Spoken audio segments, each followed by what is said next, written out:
Amigos e amigas, canal do Xavier, eu sou o Xavier. Gente, lá em Portugal, um artista brasileiro chamado Rod, na verdade o nome dele é Roberto Ribeiro Saturnino, mas ele gosta de ser chamado como Rod. Ele fez uma performance lá no Museu MAAT, que é o Museu de Arquitetura e Tecnologias lá em Lisboa. Esse artista fez uma performance que, na verdade, a obra em questão, que causou uma tremenda polêmica lá em Portugal e repercutiu aqui também na mídia brasileira, ela se restringia a uma espécie de uma faixa, de uma folha de papel, de pano, de, sei lá, uns 2 metros, alguma coisa assim, pendurada numa porta, numa passagem lá no interior do museu, onde estava escrito não, não foi descobrimento, foi matança. E essa faixa, essa obra de arte, que é essa faixa de papel, de pano, como eu disse, onde está escrito essa questão, foi muito criticada por um deputado do CDS, PP, o Bruno Filipe Costa, que disse que era uma vergonha, uma ofensa a Portugal, e também pelo professor de Direito da Universidade de Lisboa, o professor Carlos Moraes, que disse que o museu em questão, o MAAT, exibe lixo ideológico da extrema esquerda odiosa e rasca. E aqui no Brasil também repercutiu, eu vi uma matéria no canal Meteoro Brasil, um canal que eu gosto muito de ver, mas eu acho que não foi muito bem abordada pelo pessoal lá do canal Meteoro Brasil, apesar de eu estar sempre sou fã deles, sigo o canal deles, mas eu acho que eles não abordaram muito bem. O Borba, o Álvaro Borba, que é o cara do canal Meteoro Brasil, junto com a companheira dele, a Ana, eu acho que é Lenovski, o nome dela, Lenovski, é isso. Eles tomaram um partido assim, muito grande do artista, mas eu acho que um partido que nem sequer é do próprio artista. Mostraram o vídeo onde o artista, segundo o Álvaro Borba, representa ele, porque faz umas colocações. Bom, vamos por parte. Em primeiro lugar, o museu é em Portugal, é em Lisboa. O Museu de Portugal convidou esse artista para ir lá expor e manteve a obra de arte dele lá exposta, né, durante o tempo lá da exposição. No vídeo em questão em que o Álvaro diz que o artista defende ele, o Álvaro Borba diz que o artista defende ele, é um vídeo passado lá numa instituição, não sei se é o próprio museu, mas onde estava se fazendo um debate sobre a questão do 25 de abril. Esse vídeo foi lá na época do 25 de abril, que comemora-se a Revolução dos Cravos. E a pessoa que está lá entrevistando ou coordenando os debates faz uma pergunta pro artista, pro Rod, sobre como é que ele via a questão do 25 de abril, que apesar de ter sido uma revolução anti-imperialista, não foi anticolonialista, e ele dá uma resposta dizendo que em Portugal as pessoas ainda estão muito imbuídas dessa coisa da expansão colonial, e isso tudo é verdade, né? É tudo verdadeiro. Existe ainda muito em Portugal isso, que é uma coisa que é assim como no Brasil, por exemplo, a gente ainda tem muito que Pedro Álvares Cabral, que Dom Pedro I proclamou a independência no brado, aquele famoso grito do Ipiranga, lá toda aquela coisa que foi construída, né? Ou que Tiradentes era o herói, tudo construído também, né? A imagem de Tiradentes, ele com aquele manto branco, cabelos compridos e barba como se fosse um Jesus, tudo isso foi construído. A história oficial é feita de construções.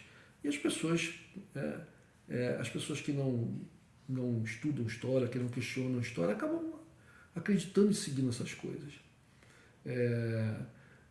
Quanto ao fato, no canal, no Meteoro, eles dizem que repercutiu muito em Portugal. Eu não sei até que ponto repercutiu. Eles dizem que muita gente em Portugal ficou descontente.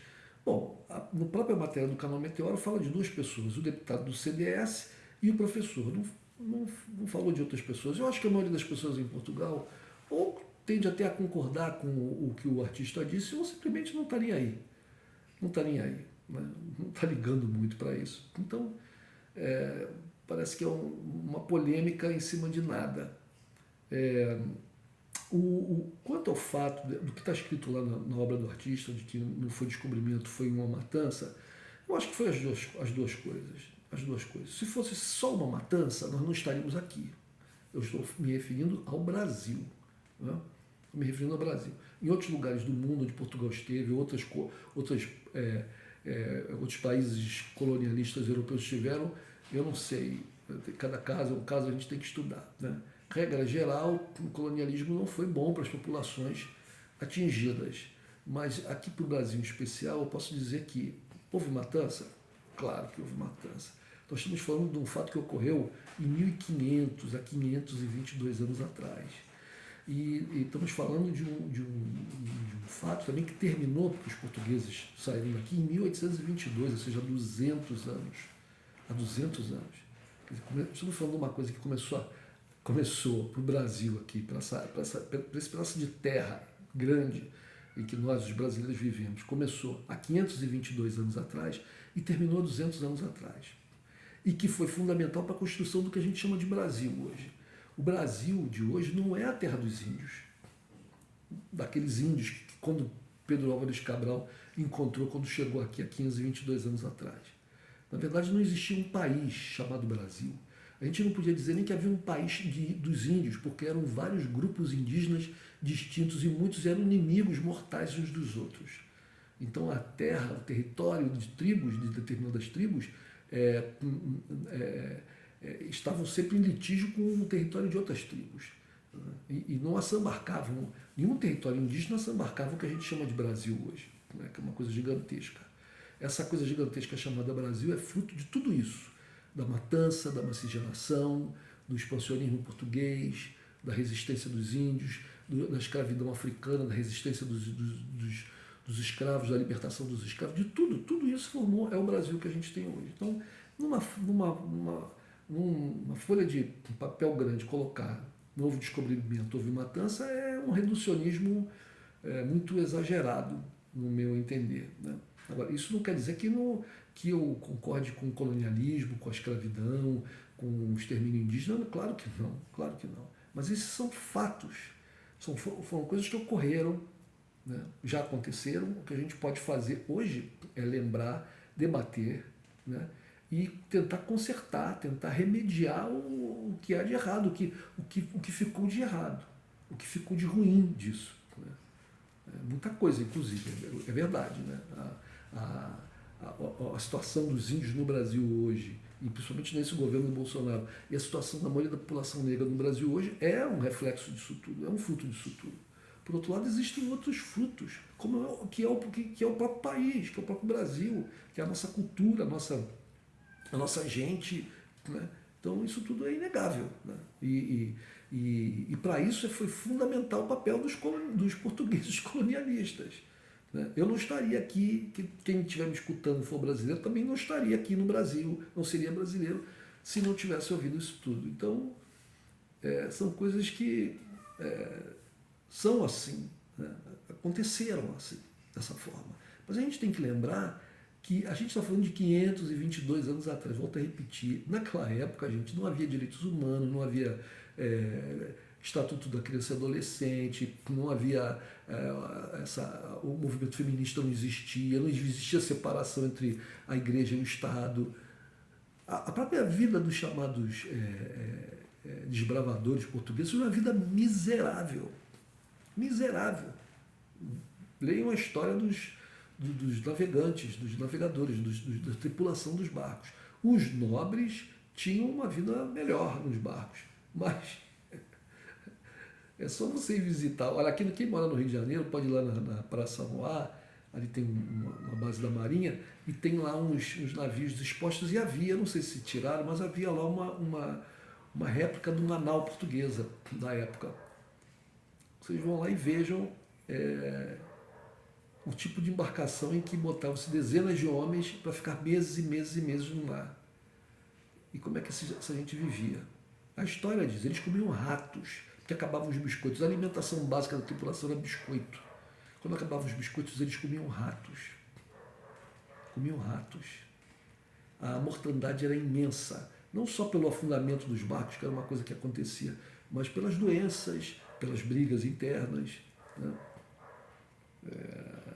Então, é uma coisa assim, quando você estuda história profundamente, você começa a ter uma visão um pouco diferente, tanto daquele ufanismo, né, que é propagandeado pelo Estado, como também por uma condenação absoluta, pela uma condenação absoluta.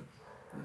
As pessoas, os portugueses saíam, os portugueses, os ingleses, os franceses, os holandeses, todos os povos daquelas nações lá, né, eles saíam nessas canoas, né, iam para um mar desconhecido e chegavam nos litorais de terras que eram habitadas.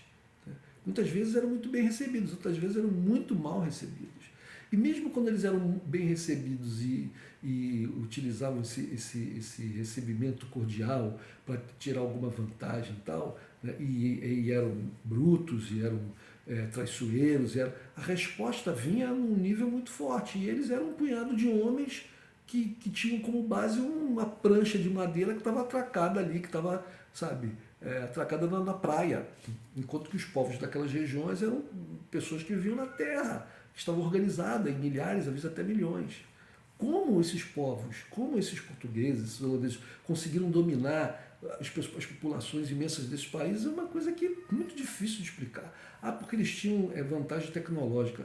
Gente, aquelas armas deles, aquelas armas daquela época, de 1500, o cara tinha que pegar a arma, abrir, botar a bala, botar a pólvora, socar, não sei o que, virar para dar um tiro. O tempo que ele levava para dar um tiro, já tinha ganhado 2, 3 flechadas. Então eles não tinham vantagem tecnológica. Eles não chegavam com cavalos que tivessem sido trazidos 1 ou 2 cavalos. Eles não podiam botar dezenas de cavalos nos barcos, porque não tinha espaço para isso. Não havia espaço para isso. Então, é uma coisa muito, muito doida isso, muito doida. Então, a gente hoje em dia olhar pelo retrovisor e tirar conclusões assim muito reducionistas, eu acho que é exagerado, muito exagerado. Então, eu acho que o pessoal lá do canal Meteoro, que fez uma matéria em cima dessa questão, eu acho que eles não se debruçaram muito bem sobre a questão. Por exemplo, no canal Meteoro foi dito que o tal do deputado Bruno Felipe Costa, que falou que era uma vergonha, uma ofensa, que ele era um fascista e que ele atacava exposições em museus e comparou ele ao deputado Mamãe Falei, ex-deputado Mamãe Falei aqui do Brasil, do